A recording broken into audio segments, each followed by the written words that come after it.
Hi, my name is Quinn from HelpAge International. Welcome to my presentation on sustainable biomass cooking fuel through the biomass and biochar scheme. This is the outline of my presentation. First, climate change and biochar. Second, biomass and biochar scheme. Third, case study from 4 countries in Asia. Fourth, pro-poor and environmentally friendly livelihood. Fifth, Q&A. Our carbon footprint is projected to continue to increase, mostly due to the following 3 reasons. 1. Population growth. 2. Increased consumption and GDP growth. Lastly, rapid urbanization. Our current annual carbon footprint is about 40 billion tons of CO2 per year. Therefore, it is very important for us to find a way to reduce and offset this amount. Looking at the bigger picture, to combat our climate change global warming problem, we need to select the right solution for the right problem. If our climate change global warming problem is this size, our plan A, which for the past 30 years has been to reuse, reduce, and recycle, would be the perfect intervention. Plan A would not stop global warming, but will slow it down. However, if our climate change global warming is bigger, Plan A would not be enough. We would need to add Plan B, which focuses on being carbon neutral, such as moving away from using fossil fuel to renewable energy like solar, hydro, water, and bio.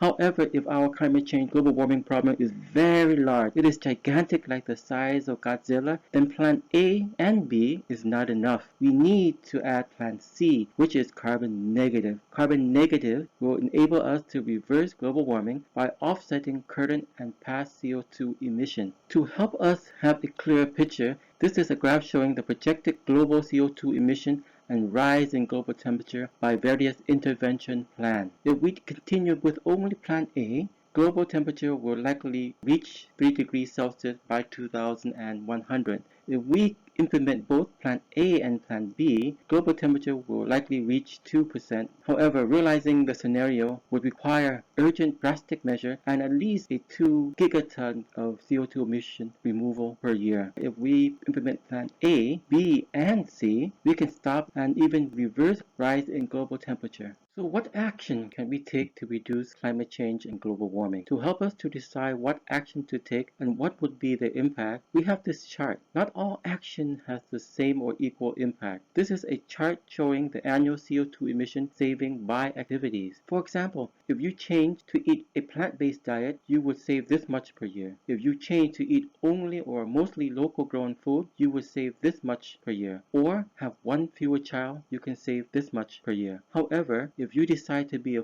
full-time biochar maker, you can reasonably save 1,000 tons of CO2 annually. Yes, this is a big wow. To understand why biochar is so important, we need to go back to the carbon cycle. CO2 is in the atmosphere. Vegetation, when it is grown, captures the CO2, but when it rots, eaten, used, or burnt, release the CO2 back into the atmosphere as well as other greenhouse gas and air pollution. The problem of the vegetation is its short-term carbon storage capacity. However, if we add biochar to the cycle, this problem will be reduced. Converting vegetation into biochar will release about 20% of the carbon, but will store 80% in the biochar. Biochar is well known for its long-term carbon storage capacity. This is a flowchart of our sustainable biomass and biochar scheme as follows. First, the farmer grows the crop. They harvest the crop and collect the harvest. They take the biomass waste or leftover product and convert it to biochar in 1 to 2 hours. The biochar can be used as carbon neutral or environmentally friendly cooking fuel or used to make soil enhancer. They can use it to grow food or grow more biomass crops. With this, each cycle, they will have increased yield, remove CO2, reduce air pollution, have healthier soil, and have more income and employment. This is a win for the farmer and a win for the planet. I would like to share with you 6 easy to make, simple to do, fast, and low-cost biochar making method for poor, rural, and semi-urban communities. The first method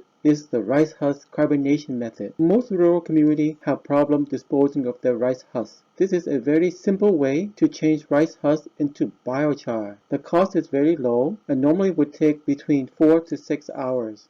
The second method follows the Kantiki concept, but without the Kantiki cone. which is often hard to make or purchase. All you need to do is dig a pit or trench. It is very easy to do and normally takes 2 to 4 hours. The third method also follows the Kantiki concept, but instead of digging a pit, we would use a drum. This would allow faster burn and easier to manage. The fourth method, we would cut a drum in half. This method is similar to the third method, but the main difference is it allows usage of longer and larger biomass. In addition, with one drum, you can make 2 kilns. The fifth method is the tilak or the top lid updraft method. The method burns like a rocket stove. It provides cleaner burn, smokeless, due to higher temperature. Normally each burn takes less than 2 hours using this method. The sixth and the last method is the 2-drum retort method. You have one smaller drum inside a larger one. This method provides good quality biochar and you can use finer biomass like leaf and rice husk. This is a typical $1,000 village-side biochar making setup. It can make 3 to 4 tons of biochar per day or 1,000 to 1,500 tons per year. The question we are often asked, where will we get the biomass? We have 3 options. The first option is to get the biomass waste from existing farms in the community. In Thailand, a typical village would need to convert 15% of the biomass waste that is produced. Second option is to set aside land to grow it. For example, growing bamboo in plantation can generate 30 to 50 tons of biomass per hectare per year. Third and last option is to combine option 1 and option 2, using both the biomass waste from existing farm and biomass from plantation. Each option has its own pros and cons. So why biochar? Biochar brings many amazing benefits. First, it is the easiest, fastest, most cost-effective way to remove carbon and reduce air pollution permanently. Second, there are 3 ways biochar can remove CO2. Converting biomass into biochar will store carbon safely long term. Second, using biochar will improve soil health, which will capture and store more carbon. Just to note, soil stores more carbon than in vegetation and atmosphere combined. Third, using biochar will increase vegetation growth, which will enable greater capture and storage of CO2. Third reason, using biochar will increase food production, reduce usage of waters and fertilizer, decrease smells and flies, and improve water quality. Fourth, biochar will create employment to grow and harvest biomass, make biochar, and biochar products. Lastly, biochar is very marketable. Biochar can be used in many health and environmentally friendly products. Using biochar as cooking fuel is very popular and is considered carbon neutral. Now I would like to invite you to see a video highlighting the roles of older people in 4 countries promoting the awareness, production, and usage of biochar.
ภาวะของโลกปัจจุบันที่ร้อนขึ้นเกิดจากการปล่อยคาร์บอนของมนุษย์ทานไบโอชาจะเป็นตัวที่จะช่วยดูดซับคาร์บอนในอากาศ বায়োসার পরিবেশ এবং জলবায়ু পরিবর্তনের জন্য খুবই ভালো। এটা আমার মতন নারীর জন্য খুব উপকারী। আমি রান্নার কাজে বায়োসার ব্যবহার করি কারণ পচে চলে, বেশি তাপ ধোয়া ছাড়া রান্না করা যায়। এটা আমার সময় ও খরচ বাঁচায়, রান্নার সময় স্বাস্থ্য সুরক্ষা করে।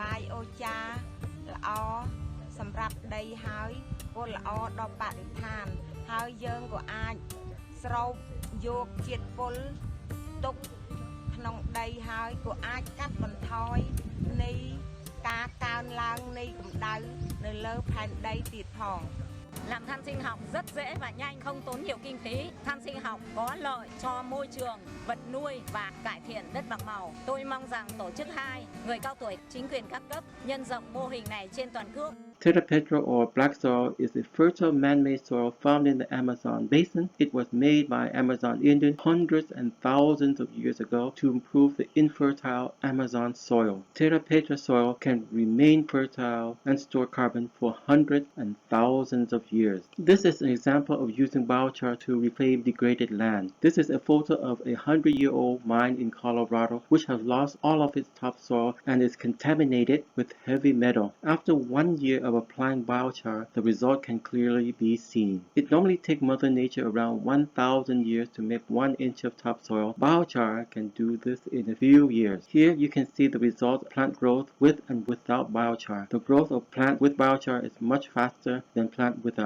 This is a traditional cooking fuel development path. First starting with biomass, then moving up to charcoal, and then to environmentally friendly biochar. However, with today's access to information and knowledge, we can quickly jump from biomass to biochar. Likewise, from open fire to fuel-efficient stove to gas and electricity, we can help people or country directly go from open fire or from biomass to gas or electricity. I would like to share an example in my own family. 25 years ago, my family moved from charcoal to natural gas. It is much easier, cleaner, safer, and costs considerably less than using charcoal. So why doesn't people change? The main barrier for wider usage of gas or electricity as cooking fuel is because of the higher startup cost. So if we can find a way to increase household income, they would naturally move to cleaner, safer, and more cost-effective natural gas or electricity. Taking the learning from the private sector, we have developed the supermarket development approach that allow us to reach more people faster and at a much lower cost than traditional vertical development approach. For example, if you take 100 villagers to a supermarket like this, most of them would find something that they would need or want at a price that they can afford. This is how it works. Each person or community gets their own shopping cart. They go through the supermarket and select what products or topics they need, want, and can afford. In a traditional development model, these wide range of options and pricing are normally not available. Over the past 10 years, HelpAge has been very successful in introducing the supermarket approach to many of our community development projects. The popularity of the supermarket approach has gained increasing visibility in Asia. Promote wider access to pro-poor and environmentally friendly livelihood schemes that are easy to do, require low investment, offer quick, regular, and reasonable return that is not physically demanding and not environmentally harmful. Here are some examples. Growing mushroom in basket, very easy to do, require very low investment, can start harvesting in 9 days. Air layering is also very easy to do, has no cost, but can reduce harvest time and normally increase yield by 2 to 3 fold. How to have thousands of banana trees in a month. This is possible growing banana using the I method. Over the past 20 years, we have managed to gather more than 300 topics for people to select and choose. Fuel efficient stove, making biochar are just 2 topics in the list of 300 topics we have collected. Lastly, the project should promote strong local ownership both at community, local partners, and national level with respect to capacity building, production, marketing, and ongoing development. Conclusion: to ensure long-lasting impact, the project should support target community to form their self-help group and include them, support them, and empower them. They can take lead in the scale-up of biochar awareness, production, marketing, and usage. Village-scale biochar production is affordable. Increased biochar production and usage will reverse climate change, global warming, and reduce air pollution, improve food, income, and energy security, and help country to reach many of its SDG targets. Thank you.